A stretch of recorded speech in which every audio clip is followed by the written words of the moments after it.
Hey, welcome back. Oh, here we go, George. Once Here we again, are.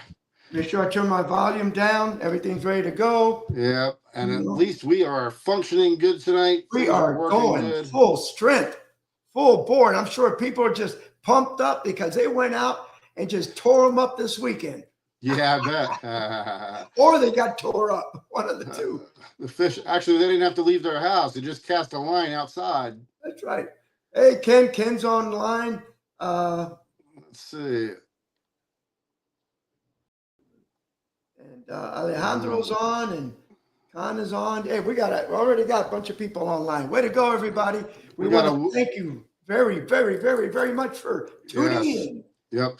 We got a weird post. I guess I'm just going to hide that one. Oh, I lost you. I'm here. There You you here? go. Yeah. Yeah, do you see that weird post? Yeah, it's just we're not just Join and become a successful man and woman. I'm going to go ahead and hide that one. You might yeah, have to hide it on your end also. yeah. Go ahead. But And we other than appreciate. that, yeah, let me tell you, today my neighborhood, I was high and dry, thank God, but my neighborhood was underwater. I mean, Yeah. a lot of the yards, it rained so, it was just a good, steady rain, but no damage, thank God. And I hope nobody got hurt and hope no real damage. But I did see a lot of stuff on the news of flooding everywhere. And tell me, it's like these guys that go out with 30 knot winds in a 16-foot boat. Don't you see that it's pouring rain? Streets are flooding. Why would you try to cross an intersection that the fire hydrant is underwater? That means you got at least 2.5 feet of water there. Why would you try to cross it? Yep. They do it all the time. I don't know. But hey, But I didn't see any fish come in my front yard though. no, but they had. I seen some video on Facebook. Somebody was catching catfish off their front porch. Well, I know in my neighborhood, when this happens, a street down from me, it will get loaded, these potholes. Uh, Florida salamanders. You ever heard of them? Yeah. They're black looking, look like they got two little legs. Yeah. I Yeah. don't know where they come from, but I remember every time we have a flooding like this, my grandkids would go up to that street and you could see them and they would bring them and stick some in my pond. You know? That's funny. Now, we're looking at this weather, George, and what does it look like to you? Oh, I'm not sure. There's a lot of moisture in the air, and unfortunately, I want to get back to which it should happen towards the end of the week. Get back to that pattern we were in with the afternoon showers, which would be great. But I think the next couple of days we might see sporadic morning stuff. So I don't know. That's my concern too. I mean, it's calling, I think, tomorrow and Wednesday, and then it's going to be like 50% every day. 50%. Yeah, but that could be in the afternoon. So if Right, it's in the but afternoon, you get your fishing in. right. So I'm gonna have to see. I might have to move some trips, unfortunately, but we'll see. I'll have to wait till tomorrow to make that judgment call on that. And Um, in fact, this is the time of the year that a lot of our captains and all that, I think Scotty Rowe already, that they start looking for going to their honey spots, checking them yeah, out for the winter. yeah, But it's kind of early though. It's only August. yeah. We're not even into September yet, so That's I don't know. September. But I guess some of them are trying to get away from the heat and trying to see what they can do. That and maybe get a little feed out there a little early, maybe. Oh man, I don't blame them. Yep. So Yeah. We unfortunately we had. You were talking about bad weather and all that, but I called you. We had an accident 3 houses down from me, right on the corner on that curve. We always have accidents on that curve, and some girl was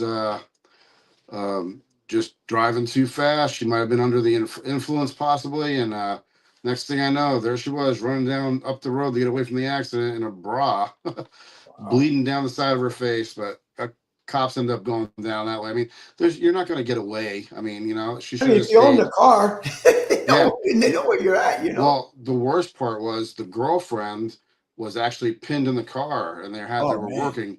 working, trying to get her out of the car. Cutting the car open. So, and that took hours. It was a long time that we're out there. So I pray that she didn't die.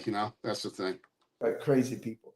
But But one of the things I'm just concerned. Okay. Now, think about this. All this rain that we've had, look at all the flooding and everything. You know that the Tampa Yep. Bay is going to be dirtier than anything for at least what, 3 to 4 days? Because you got all this runoff. Well, It's going to take 2 or 3 days of flushing in and out to get it cleaned up. yeah. And besides that, there's a few things that I'm concerned with that is if there's too much fertilizer runoff into the bay and we've got this type of The heat. algae bloom is going to get terrible again. Yeah, usually, I mean, and if it doesn't happen to the whole bay, that upper part of the bay up there by Courtney Campbell, it's all gets trapped in there and it can get really bad up there to where you can see the water color change. But, you know, you've got all these drains that around the whole bay, especially like St. Pete area's got a lot of drains that go into the bay. And so you might get that. And then on the flats, on the shallower water, you could have a major salinity change now with all this rainwater. Amen. And the bait may move off the flats for a few days. You're absolutely right, because the salinity level is going to drop I mean, when you get your normal little afternoon showers, but let's face it, we've had 2.5 days of heavy downpour. And if it rains again tomorrow, Yeah. and Wednesday, the rain's almost got to stop for 4 or 5 days for it to kind of settle down again. Yeah. We had in St. Pete, we had 10.5 inches of rain in like 30 hours, I think it was. It's crazy. You know, so that's a lot. And that's an inch, maybe even 2 inches more or 1.5 inches more than the whole month of August that it usually averages, you know, for the whole month. We got it in one day. We got Jim Pace tuned in, Manuel tuned in. Donald, how you doing, buddy? Donald's there. I see Ken and there. Alejandro. Yeah, but I want to know, Ken, where's Linda? Linda's the one that when I make a mistake and I send something out and I misspell a word or the punch, she right away, she texts me, "Hey, Sergio, change this quick." Yeah. She's great about that, you know. Some people might get upset. I think it's the greatest thing in the world. It's my mistake cover. She's your spell check. Yeah, I mean, although the computer does on the phone you don't do it as well. Yeah. The computer does it really good. But other than that, and then we got a lot of things happening. We got the boat show coming up at the end of September. And then right after that, you and I will be at IBEC. Yep. And IBEC, for you that don't know that, is the ICAST for the boating industry. That's where all the boat companies, not that they sell boats, the people who make the parts and accessories and everything for boat manufacturers and for marinas are there. So it's like ICAST. The people that go there to buy stuff will be, a Maverick, a boat builder, and people that have marinas that are looking for things that they can sell in the marina that's marine related. It's the boating industry. Yeah, it's the boating industry. And I'll tell you, when you go there, have you been there before? Never? Me? Yeah. No, I have not gone to it. I mean, I've been invited before. I just never been there. Let me tell you what they expect. You go to a boat show. It's like the Miami Boat Show. When you go in there, Yamaha will have every motor on display. And usually, last time I was there, they had the 425. They had a cut in half engine. Yeah. I mean, Mercury will be there. Yamaha will be there. Tahoe will be there. And they're not there with a little booth. They're there with all their engines on display. Usually, I got to meet the VP from Yamaha there. I got to meet the people from Suzuki last time I was there. You'll find Fusion will be there, the stereo company. And also, and that's why a lot of marinas like to go, you'll see a lot of companies that invented stuff, and they're trying to get into the boat manufacturer. The last time I was there, some guy had this this LED. It was a filament light that you couldn't damage it. It was filament running through the little pipe and the stand. And when you stuck it in the stand and twisted it, the filament, there was a light on the bottom of the base. So the filament lit up to the top.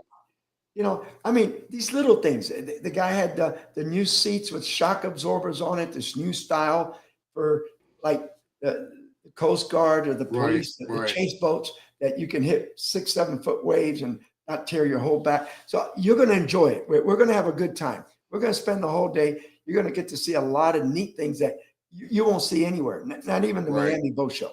You know, Oh, we got Donald, who met us at the boat shows, tuned in. How you doing, Donald? Thank hey you for Donald, tuning in.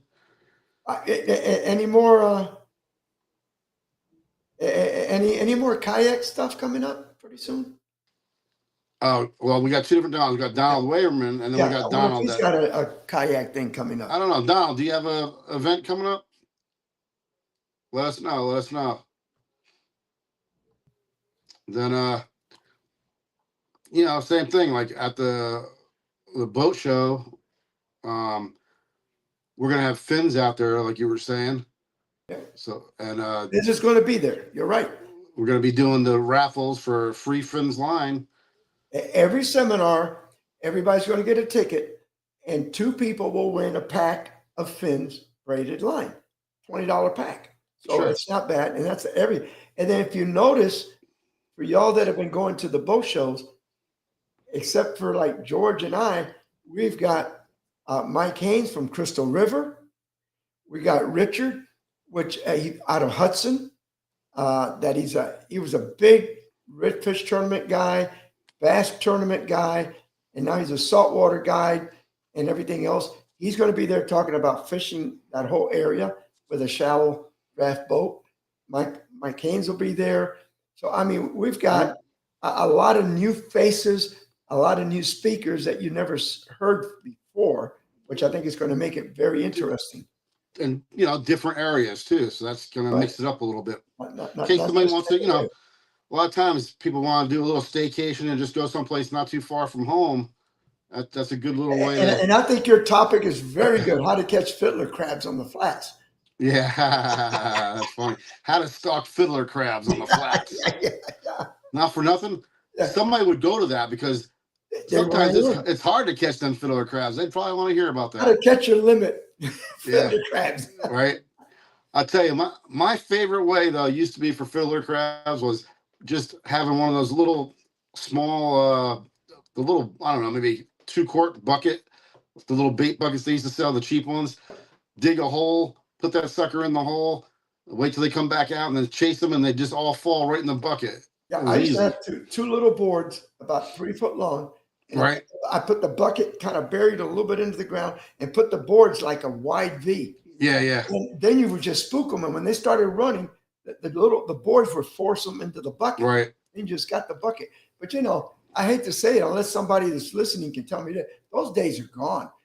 Places that I look, I see a few fiddlers, but not the schools and schools like you. Well, batches. Well, I last year, because I was heavy into the using fiddler crabs, Fort DeSoto, some areas in Fort DeSoto are loaded with them. They came back. A little bit by Gandy, not like it used to be though. And then I had some down there by the Skyway rest stop areas that was holding them. But Fort DeSoto had the most, and I mean like it used to be. It was really Causeway impressive. was a big place. Courtney Campbell Yeah. Causeway. Oh my God, it was loaded with them. Well, Tierra Verde used to be like that. Right before the Tierra Verde Bridge, that area over there. There's some still there, but not like it used to be. But out at Fort DeSoto, last year, there was when it warmed up enough for them to come out off of like those cold fronts, there was thousands of them. And I was like, oh my, finally get to see that again. Donald said August 17th at Safety Harbor, 110 Veterans Memorial Lane, No 7 a.m. bullshit. meetup. You'll be grilling. The 17th.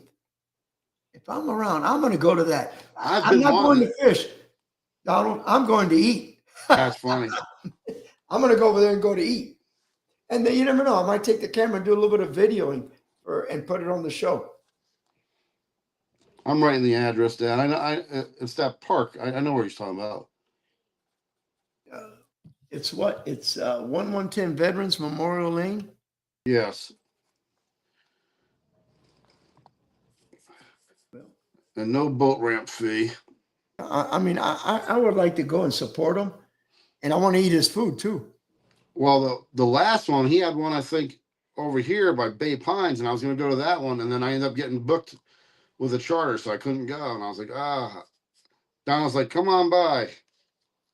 All right, and this is and August 17th, where's it at? Safety Harbor, the 110 Veterans Memorial Lane. Safety It's like Harbor. yeah. Okay, I just wrote it all down. I'm gonna do it August He's gonna- 17th. Donald, he's going to show up at 12:40. Let's see. Yeah, what time is it till? What 7 Burger a.m. What time? 12:45. I'll be there 12:35. I want to make sure I'm in line early to get your food. Hey, if he's going to cook, I understand he's a good cook. I want to try it. Right. You know. Right. not? Where is my notes? I have some. Well, if you got, I tell you, I got some notes here. Yeah. Here's something that I brought up today. This is interesting. How did lionfish end up in the Gulf of Mexico? Okay, let's hear about that. Here we go. It says folklore says a hurricane ripped through southeastern Florida in 1985 and smashed open a wealthy person's aquarium that held about 100 lionfish. The fish escaped, survived, and flourished. The story has some truth to it. According to Chris Stallings, a marine science professor at the University of South Florida, the fish were first reported in Florida in 1985, except instead of a hurricane, they were likely reduced into the sea by their owners. Native to the Indo-Pacific, lionfish prove beautiful specimens for display, but they grow too big for most home tanks, up to 18 inches, and they eat other fish. Right. At first, they migrated slowly, staying in Florida, East Coast waters. Around 2000, lionfish were seen off North Carolina. By 2005, they were in the Bahamas. And for that, they took off, making it home in the Gulf of Mexico, where the population exploded. And lionfish don't have a natural predator. The 18 venomous spines act as defense for bigger fish. They can also tolerate a wide range of temperature, salinity, depth levels, and to wildlife according to the Wildlife Commission, nothing was keeping their population in check. Stallings said. So then they started, the deal on catching them. But here's the thing: in a study conducted 7 years ago, scientists found lionfish consumed at least 167 species, 128 fish, 15 shrimp, and 17 crabs, and 3 lobster species. That's incredible, diverse diet. Yeah. Well, I just looked it up myself. They like baby reef fish, which is really bad, crustaceans, snapper, parrotfish, coral, shrimp. They eat pretty much almost everything. And I can tell you, I was probably guilty because back in the 70s, I had a saltwater aquarium for about 15 years, a big one. And I had lionfish. That was a big thing in those days. And when they got too big, guess what? I would put them in a bucket. And when I went out grouper fishing that weekend, I just let them go. Yep. So I'm probably part of the problem back in those days. But who thought they were going to do what they did?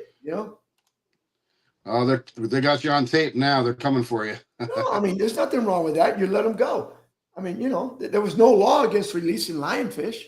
Now, Manuel says grouper eat them. That he saw it in a diving video. I don't know about that. That's surprising. But they're good tasting, though. Well, maybe that was the dumb grouper. He didn't live to talk about it. That's right. But I have not eaten them, but I've had a lot of people from the Keys tell me that they're like $30 a pound, something like that in the Keys. Yeah, I've heard something like that too. Oh, they're very interesting to eat.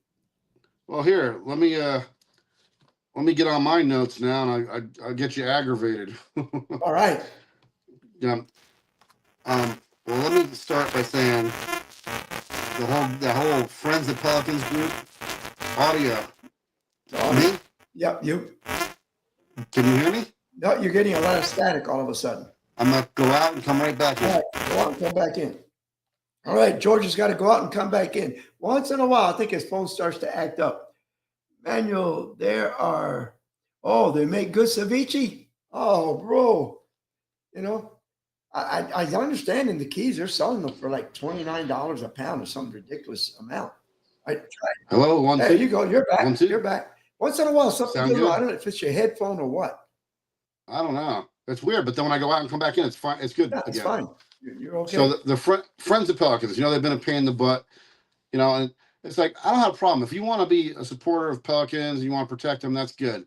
But with what they've been doing and their tactics and their false claims and all this kind of stuff, and what they are is a pain in the ass to everybody. They've been pushing every potential either senator or big powerful group, and they're just being all over them and pushing for different things like we talked about. Now you're not allowed to use sabikis certain times of the year on the pier. Well, another thing they were pushing is the good area on the pier from just before the bathrooms out to the end of the pier.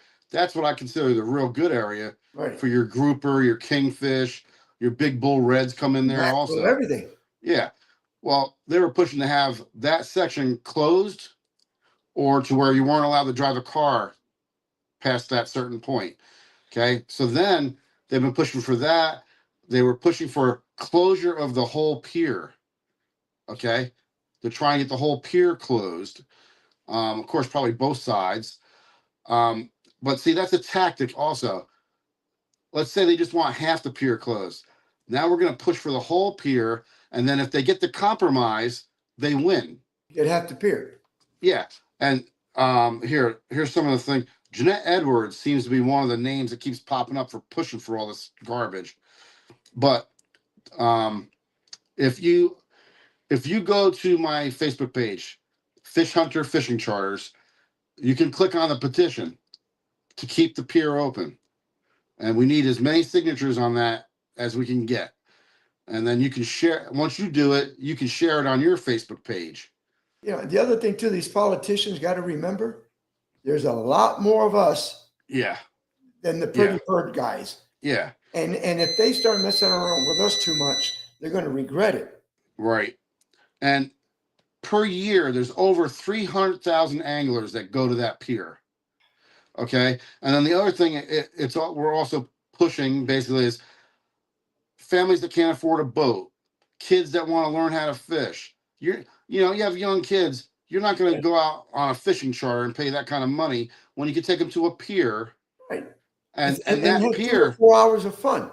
And that pier produces good fish. It's not like they're going to sit there and not catch anything. And what about the guy that's got the little tackle store and everything? Right. Well, what's going to happen to him? And then that's a good note. The guy at the tackle store, those months, he's not allowed to sell sabiki rigs or treble hook rigs or whatever. So he's losing money there.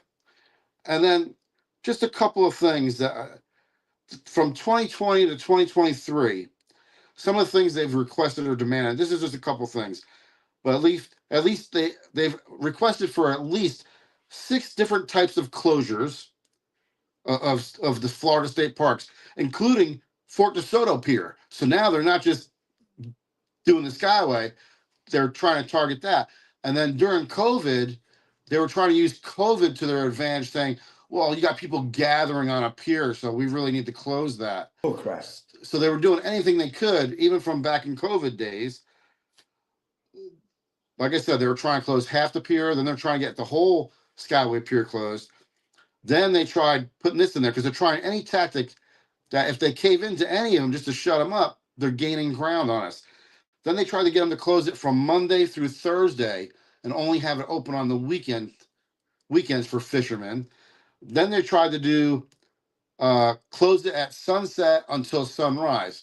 Well, people go out there at night to fish. There's good fishing at night. On a Friday night or Saturday night, that's a little evening thing with the kids, maybe 2 or 3 hours. It cools down a little bit in the summer. Right. You can sit and watch the sunset, fish for a while. Sure. And then at night also, it's a total different atmosphere. If you, like my wife, she can't be out in the sun. So I could take her to a pier because She doesn't like being on a boat in the dark. I understand that people have that fear of crashing, somebody hitting you, vice versa. But she could go to a pier at nighttime and feel perfectly comfortable and not have to worry about the sun, the skin cancer that she gets a lot of times. Um, Now, here's what's funny: two of the people that are with that organization, the Friends of the Pelicans organization, they got citations, they got ticketed. They were luring pelicans. They were using bait fish and luring the pelicans into groups, and that's illegal. So they got citations. That's two people from Friends of Pelicans that got citations because FWC actually seen them doing it, which I thought was great. And then the fisherman replied in an email to them saying they're changing the natural habits of the pelicans By feeding them. by feeding them and wanting them to be in an area where people are fishing. Right. So you see, now those people ought to get citation. They ought to get put in jail. They're causing more of a problem. And then let's see what else. Then they were asked about, because I seen some of the emails that went back and forth from either a senator or an organization that has power that could possibly push something. They asked them, well, how many birds were killed or hurt with sabikis?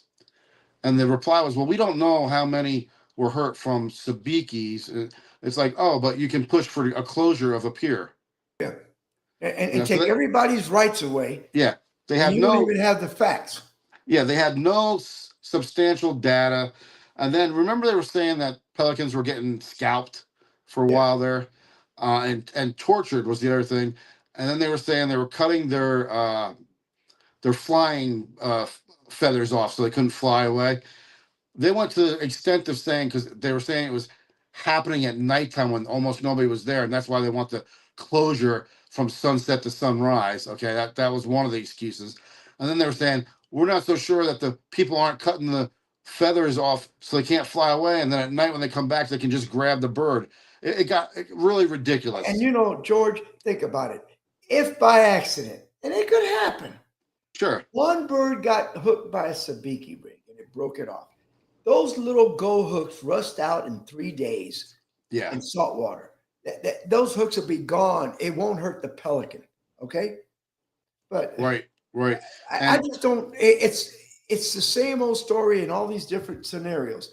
Right. It's the tail wagging the dog, not the dog wagging the tail. Yeah, you got a small group.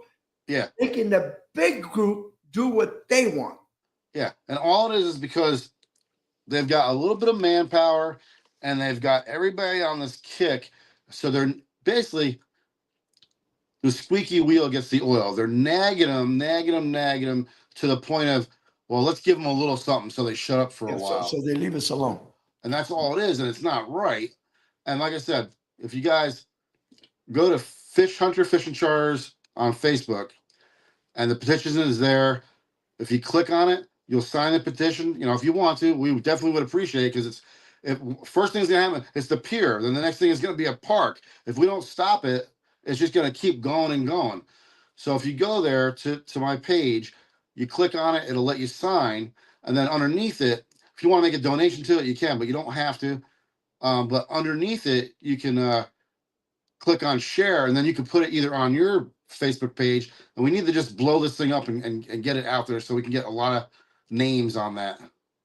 Because if not, guys, you're gonna wake up one day and your rights are all gonna be gone. Yep. And like I'm saying, they're doing the tactic. It's almost like a fishing guy. He shows the wife this $200,000 boat when really he wants the $125,000 boat. So when she gets like, oh my God, we can't spend that much money. Well, this one's pretty good over here. Okay, you can get that one. You can get that one. If you would have started with that one, it would have never happened. Okay, so that's the tactic they're using. They want to close the whole pier. They'll settle for half. Yeah, then they suggest for the last 1/3 of it.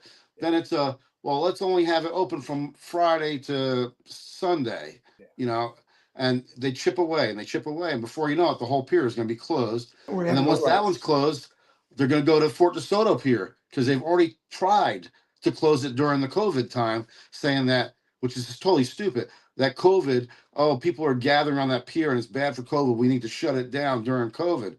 But they were using the excuse, hoping that once they got it shut down, they could keep it shut down. You're outside. Best place to be when there was COVID. You know, Right. it's just sickening. And I don't know who we need to. I mean, the petition is the first step, but you know, I have to look into who we need to start contacting because it's getting a little ridiculous.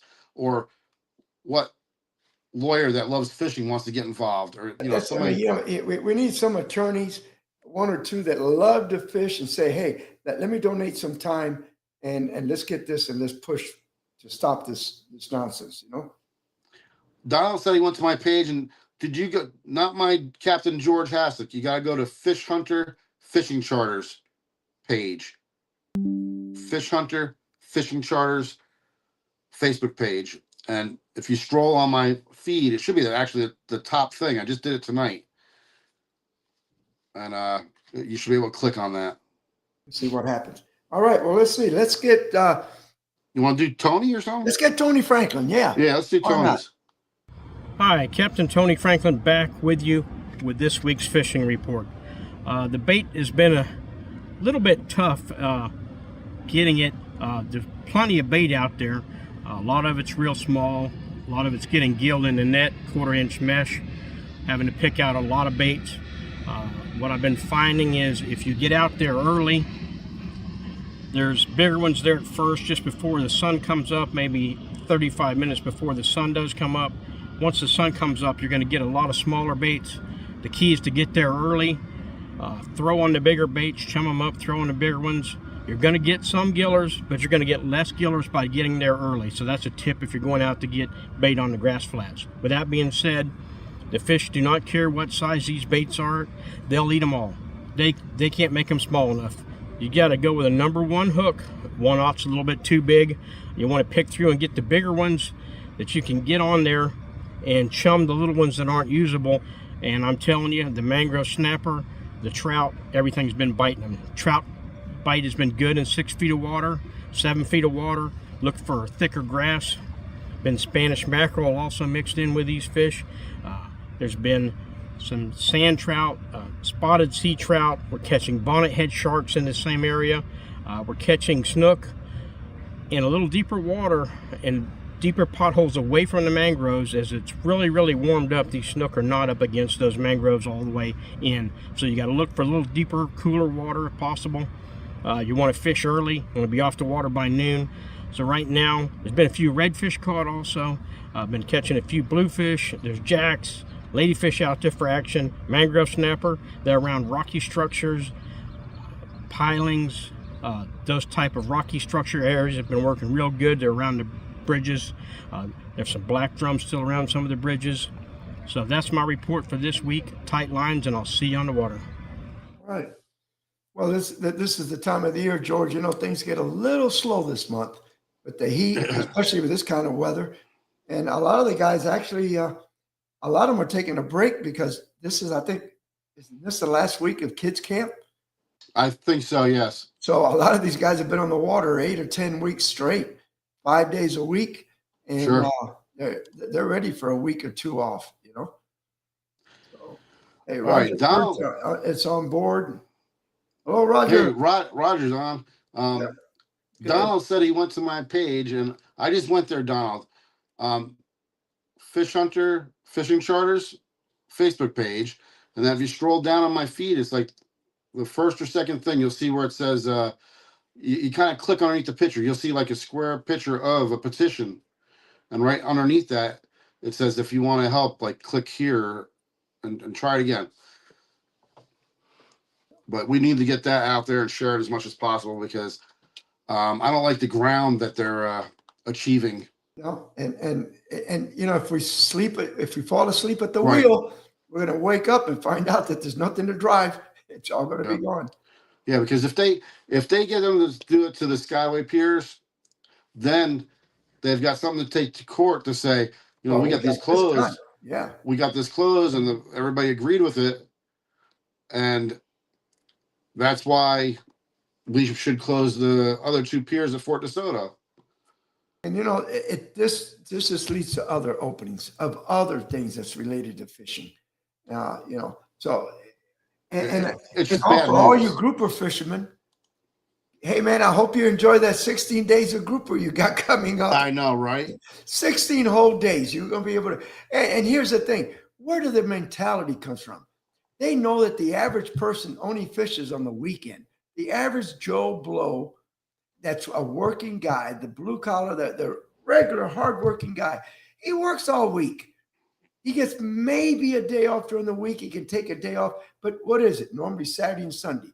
So they're smart. They open it up for 16 days straight. Yeah. Because you know what? Because they know that 2/3 of the people, 60% aren't going to be able to go. Because Right. probably you got 2 weekends out of that whole time. And if you get bad weather, look at the weather that we're having. Suppose this was to happen that week. It's shot. That's it. You're done. Yeah. Yep. It's crazy, man. I'm telling you. It's terrible. It is terrible. Just We got to go. But let's get on a good note. I want to know if anybody out there that's listening, what did we hear about mackerel in the bay? Anybody sees anything?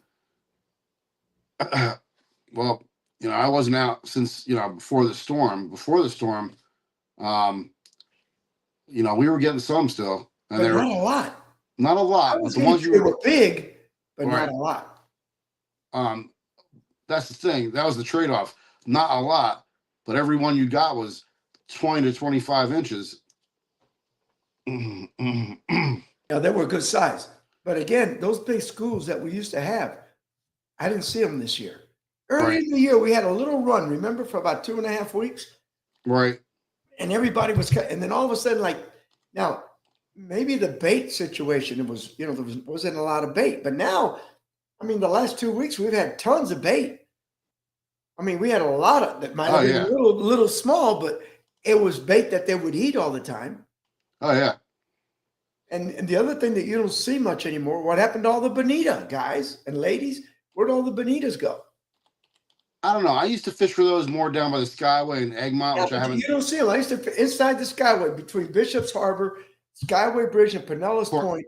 Port used to get Manatee. those- Yeah, used to get those big schools of bonita. I remember when I saw that, I said, "Oh Lord, thank you," because you just pulled up, gave everybody a rod, and they just threw out there, and you know, and those Yeah. bonitas will fight you for 10 minutes. They Oh, catch yeah. 2 of those, and they're wore out. They were hook straighteners, that's for sure. That's right. And look, Ken got Linda to come on board. Thank you, Linda. I knew you were listening. You just didn't get on the air. You know, great couple. Let me tell you, the Burks, they're terrific. You know, hardworking captain too. They're really nice people to know. All right, so we're looking at this weather. Let's you and I put our heads together. Maybe somebody else can have recommendations. We need to stay, in my opinion, where there's flushing water. Got to get away from where water's not moving too good because it's not going to be good at all. You got to get Yeah. around the bridges, around channels that got flushing water. Now, so and even like some of the land-based guys too can take advantage of it. Anywhere where you've got that fresh water dumping into salt water over a little dam, that's a good place to pick off snook, sometimes juvenile tarpon. When that fresh water dumps over that little dam, it's dumping all those little baits, sometimes little shads and stuff like that, and the fish will stack up on the bottom of those. So anywhere where the saltwater canal meets that freshwater canal and there's that dam. That little dam off of Lake Tarpon on the north end of the Courtney Campbell. Yep. After a heavy rain, that water would start overflowing. And let me tell you, that there used to be a lot of snook in there and some redfish. Oh, yeah. You know, I just haven't been up there in a while. Now, I wonder what it's going to do to places like Redfish Creek, you know, the Hillsborough River. It might, Right. I don't know if it's going to get how good the Hillsborough River is right now, because I'm sure with all this rain, it's got to be pretty bad. Oh, sure. And Without a doubt. not as much as maybe the Little Manatee, but the Hillsborough, you got so many streets and so many roads and it's so populated that I think it's going to drain pretty heavy, a lot of trash. And like you said, a lot of the fertilizer, a lot of the nitrogen is going to go into the water. And that's going to spread all over Yeah. Tampa Bay, caused a big algae bloom, you know. But That's the. let's get. Hold on 1 second. Oh, I reposted on my Fish Hunter Fishing Charters site. I put a link, and it's got the petition. So it should work now with no problem because there's a link at the top, and then you can go there, sign it, and then share it on your Facebook page and to everybody you know. And just let's try to get as many signatures as we can. all right. Let's get Mike Haynes on the air. All right. Hey everybody, Captain Mike Haynes, Fishbones Charters out of Crystal River, Florida. Sunday, this is what's on TV. I think just the majority of us probably today has been watching the storm, watching everything kind of going on. Probably bored to death, watching repeats of everything on TV. But I hope everybody comes out of it very well. Nothing too bad. These things are always unpredictable and you never know. We still got another day or so going through this, especially up here Crystal River. Our king tides seemed to happen again last year. Same thing, king tides, the storm hit, and it's just one of those bad timing. But this week out there fishing, I will say, we've had a little thing that happens every year, sometimes earlier, sometimes late up here in Crystal River. And it's because of the influx of rain that we get in these afternoon thunderstorms. We get part of our flats are crystal clear and part of them are dirty. And we're talking less than a couple of inches to see the visibility down there. It's pretty dirty. But with that, to me, the bite increases around here with trout, snook, and redfish. And I think it's because we have the clear water, most of the fish can see the pressure. They can see the shadows, they can kind of tell, they can see something coming through the water, and they kind of know, hey, I'm not going to bite that because I know what that is. Well, with the stained water, we get a better bite because they're more likely to hit the artificials that are coming by, hit any baits that are coming by because it's an opportunity. They kind of take this as, hey, that's could be some food and I got to go for it no matter what. So with this, the bite gets better. And so when we have this dirtier water, your presentation, you can slow it down to help them locate it a little easier. Or, as what I do, a lot of live baits, I will use cut bait, cut mullet, cut ladyfish, cut pinfish, or shrimp, pinching the tail off. You want to use that scent. The scent is the key because they're going to use those olfactory senses that they have more and rely on them more in this stained water. So when we're fishing the trees, we're going to get up a little more close and personal than we normally do. We're, sometimes 25, 50 yards away from the mangroves, throwing as hard and fast as we can to get it up underneath the bushes. Well, with the stained water, we can get a little closer and get our presentation underneath those trees. And with the cut bait, it's been working. It's been working very well. We've had a really good bite in the stained water versus the clearer water. So if you do get the stained water, which we're going to have it for a few days, maybe a week, maybe a couple weeks after all this rain and wind and churned up ocean, that's something to think about next time you go fishing. Try to use these cut baits. Try to use fresh cut pins. It's usually what I do, or fresh mullet, or if you catch a ladyfish, cut that up and throw it up underneath trees or on points. You're probably going to increase your bite ratio doing that because they're going to rely a little bit more on those olfactory senses. And again, for artificials, spoons, jerk baits, I would try to use something that's got a little bit more vibration that they can kind of tune into those things and find out where they're at. But stained water is not a bad thing. I know we all like the pretty clear water, and it's great to sit there and watch these fish hit, especially if you can see them and watch them hit your bait. But stained water, nothing to laugh about. It can be very, very productive. So just take those tips next time you go out for the next couple of weeks till the water kind of settles down. Hopefully your fishing gets better. Scallops, same thing. The scallop grounds that everybody's been using is really far south now, almost Homosassa. Most of the water up here toward the Crystal River area is just turbid. You can't see 2 inches in front of your face. So a lot of the scalloping's down there, but again, scalloping's kind of lacked off. It's just not that great. not as much as it has been in the past years. This is kind of one of the worst years in several years so far. Beginning of the season was great, and it's just completely tapered off. You can still find them, and you can still get plenty to eat, but it's going to take you all day. So, and moving quite a bit. So just keep that in mind. If you have any plans to come up here, take a whole day, take your time, and you will find them, and go from shallow to deeper water. Definitely farther south toward the Homosassa area seems to be the clearer water that you can find them in. So give that a shot. And this is Captain Mike Haynes, Fishbones Charters out of Crystal River, Florida. We'll see you next week. Thank you, Mike. Nice report. Yeah, and he does a good job, but I'm sure he's going through, like we talked about, dirty water. It does have some advantages. Right. But again, I'm one of these that I love to see the grass. I love to see the little crabs going through the water, through the grass. And it's kind of like, that's part of the ambience of Right. shallow. It's that kind of stuff. But other than that, it's not bad at all. See, we got Jessica is in. Yeah, she says, stay in water is better. They can't see you so easily. You're right. Yep. How you doing, Jess? Glad you tuned in. Yep. Now, what's funny is on the stained water, a lot of the old time books used to be stained water, use dark colored artificial lures, light or clear water, use light colored lures. And I don't know, when I was younger and I used to fish artificial a lot, I just looked at it like, well, I know you're trying to maybe match the way the fish get stained up and they look like the water, but I was throwing white in stained water because my brain was like, I want something bright they can see in this stained water. And it used to work good for me. So Jessica made meatloaf and French fries. Better late than now. You're making us hungry. Yeah, well, I had supper already, so I'm not that hungry. But Yeah. still, meatloaf, there's nothing like a meatloaf sandwich on the boat. All right, the next day. Oh, the next day. Yep. Nice, cool meatloaf sandwich. Oh, brother. Yep.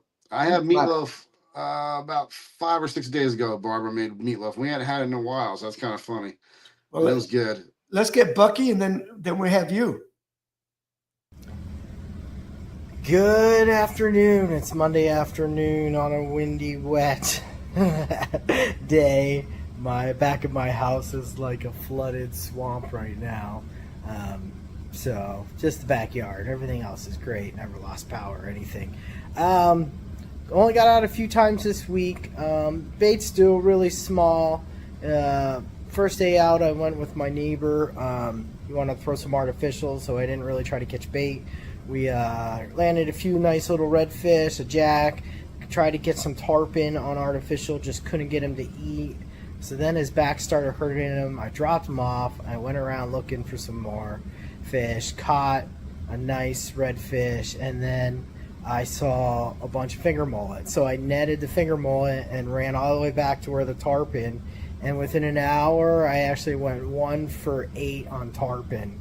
I was jumping them left and right. They actually wore through my 30-pound test leader a couple times, and a couple popped the line. Anywhere from, I'd say, 15 to 40 pounds. One was really nice fish. I was not expecting him to be that big. The next day I got out with Dan and Todd, his son from, I actually took his son on my kids' fishing camp, and then a couple of his family members. We got into a bunch of snook and kind of a few little reds, and then ended the day on a real nice big red. Fishing was kind of tough. There's a lot of poopy water out there. I'm hoping this storm is going to flush out a lot of that muck in there, or drive some of that stuff way up in the mangroves and naturally let it filter out, clean up that toilet bowl that I've been fishing in. But there's been quite a few fish showing up recently, and hopefully the storm is pushing some more fish up my way, and we'll see what holds. I was supposed to have a trip today and tomorrow, but I pushed them back, and so I'll be out there Wednesday, Thursday, Friday.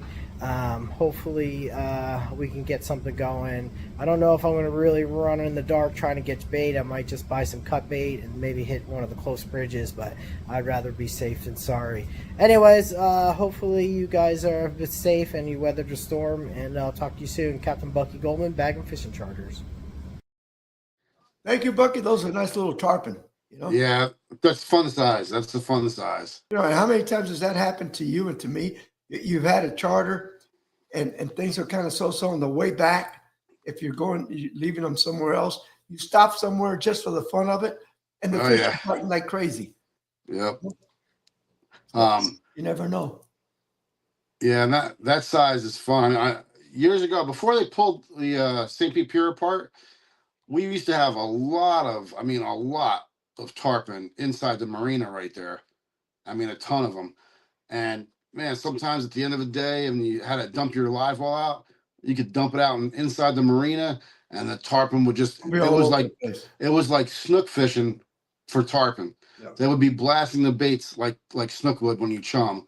And but it's funny, they were smart though. If you threw a flats pole with maybe a 30-pound leader on it, you'd hook up every time. You threw anything that had a heavy, like 60-pound leader, you wouldn't touch it. No, they wouldn't touch it. They got good eyesight, I think. Yeah. Let's get your fishing report. Okay. Hey guys, Captain George Hastig of Fish Hunter Fishing Charters coming to you from downtown St. Petersburg. Well, it is brutal hot out. The best thing I can say is get out early and try to get back in early if you can. Look for moving water, and don't be afraid to fish deeper water right now. Deeper water is a little cooler, and when it's moving, of course, you're changing your species. I mean, we're still catching snook, redfish, trout. The snook and reds are in the flats, looking at about 2 to 4 feet of water up under the mangroves for the most part. A little bit of redfish out from the mangroves. You know, when I say out from the mangroves, 20, 30 feet from the mangroves.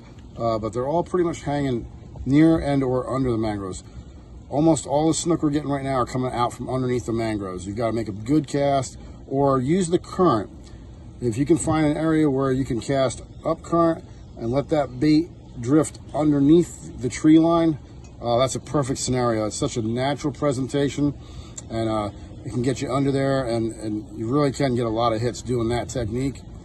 The other technique is basically either making good casts and just getting it in between little slots in the mangroves, or if you've got a little gap, you can always cast and hit the water just before the mangrove and skip that bait up underneath. If you're not good at doing that, sometimes you can tail hook a white bait and cast it real close to the mangrove and let him swim under. As he starts to turn, you can basically pull on the tail, which will straighten him back out and kind of force him to go up under the mangrove. So that's a little bit of different techniques. We did use shrimp today. We got mangrove snapper and trout on shrimp also. So we had a mix of bait. We had white bait, some thread fins, pinfish, shrimp, cut bait, and we caught fish on all of those. The live white bait did the best on the mackerel. The main thing with the mackerel was just basically what we were doing was anchored up, power pulled down, or spot locked, and then look for like shell bottom, range marker, stuff of that nature. If you're fishing range markers, you have your baits near, either in front or alongside the range marker. If you're over shell bottom, I would cast out to the sides and let those baits drift back all the way to the back of the boat and keep doing that. Oh, and the shark action, a lot of black tip sharks right now are around in about 6 to 8 feet of water. They were actually coming up behind the boat, and we were sight casting them. I had a client today, really fun, Pauline. We saw it. It was about a 3-footer, and we saw it. She made a cast, took a couple of tries, and then finally it latched on, and this thing was pull and drag, and then about 20 feet away from the boat, it just jumped about 3 feet out of the water, did a huge spin and splashed back in the water. She didn't lose it, caught it. We got a picture of it, but they caught a few sharks, and just a fun time. And the mix is out there right now. Snook, trout, redfish, silver trout. We actually got into a school of Jack Crevalles today, so there's a bunch of different fish out there still hidden. Backwaters right now still holding some tarpon, some juveniles and stuff of that nature. So get out there. A little bit of everything's happening. You just need the moving water. That's the key right now. All right, this has been Captain George Hastig. Have a good day. Great job, George. It looked like it was pretty calm behind you. Yeah, Those days are gone. And then to add to that, besides the spinners, there's bonnet heads, or excuse me, besides the black tips, a lot of bonnet heads and a lot of spinner sharks. And we caught both that day on that trip. And we had black tips and spinners, but spinners love to jump out of the water. Yeah, You've caught that's them why they call before. spinner. They come up and Oh they yeah, look like a they do a little corkscrew. spin and then they do a belly flop back into the water. And how you can tell is this is so backwards. I wish they would have thought about it before they named them. The black tip shark, the anal fin does not have a black tip on it. The spinner shark, the anal fin does have a black tip on the end of it. So it's the opposite of the way you would think. Well, people, it's been fun.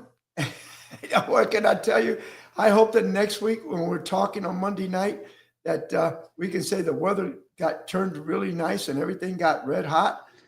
And Yep. the other thing too is we just got another new episode of Fishing Adventures Florida. So, please Yep. watch us on any of the streaming channels. Go to YouTube. And if you like it, please give us a thumb up, subscribe. We're trying Appreciate to break it. that 25,000 subscriber mark, and we're only about 500 and something away. So hopefully if we do a good job this week and people are sitting around watching it, we might Yep. break 25,000. And that new show is season 2, episode 14, and that's with local Captain Wes Burns, great That's right. captain, great guy, good fisherman and good family guy. So watch it.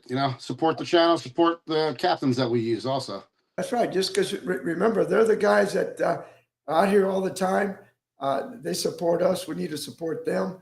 And the other thing too is, and I don't want to bring this up again, but George did, go and sign that petition, because if not, we're going to lose a lot of our rights. It's happening everywhere. Yeah. We've got all these people on the left, man. They're trying to take away all our rights. Yeah. And And that's I don't want that to happen. no, and that pier is just, I grew up on that pier when I was younger. That was a place that you could go. You didn't need a lot of money. You could go out there and Oh. you could spend all day out there, and it didn't cost you hardly It's nothing. like Gandy Bridge. I don't know why, they wouldn't spend the money because they said it was like $10 million to take Gandy Bridge, the Tampa side, and make it a fishing pier, a nice pier, bring Right. it back up to code. But they can take and build another park in downtown Tampa. There was already 3 parks or Yeah. 2 parks. They can spend $35 million to build another park that they don't need. Instead of, I remember years ago, grandmothers in the summer would take the grandkids because they were babysitting them for their daughters or sons. They would take them to Gandy to the Gandy Bridge and let them fish from the fishing pier. Because Yeah. I was doing there a couple of times doing stuff. I loved it. I grew up fishing yeah. that pier as a young kid. Oh yeah, and Gandy Bridge when basically they made it into a fishing pier for a long time where anybody could walk out there. Boy, if you went out there at night and you hung a light down, Oh, the trout and the shrimp, everything. unbelievable. The bait would come to that light, and you would see tarpon, cobia. Just everything would come to that. In the summer months, my uncle used to take me, and we spent Saturday night there for about 1 or 2 in the morning. And we used to hang the Coleman lantern, and he had a little thing on top to reflect the light down towards the water. And the shrimp would show up with the bait. And we were catching these humongous trout and redfish and everything. Not snook in those days, but mostly redfish and trout. Oh, and then we would take crabs and catch these huge drum Oh, yeah. on the bridge. Oh yeah, it was beautiful, But anyway, thank you everybody for tuning in. Please tell all your friends about our show on Monday night and Fishing Adventures Florida on all the major streaming channel and YouTube. Right, George? Yep. And I appreciate everybody watching, subscribing, sharing the word about us, and please check out that petition because we need to push that a little bit, just because our rights are going to be gone before you know it. You got it. Thank you, everybody. Take Have a care. good night. Bye.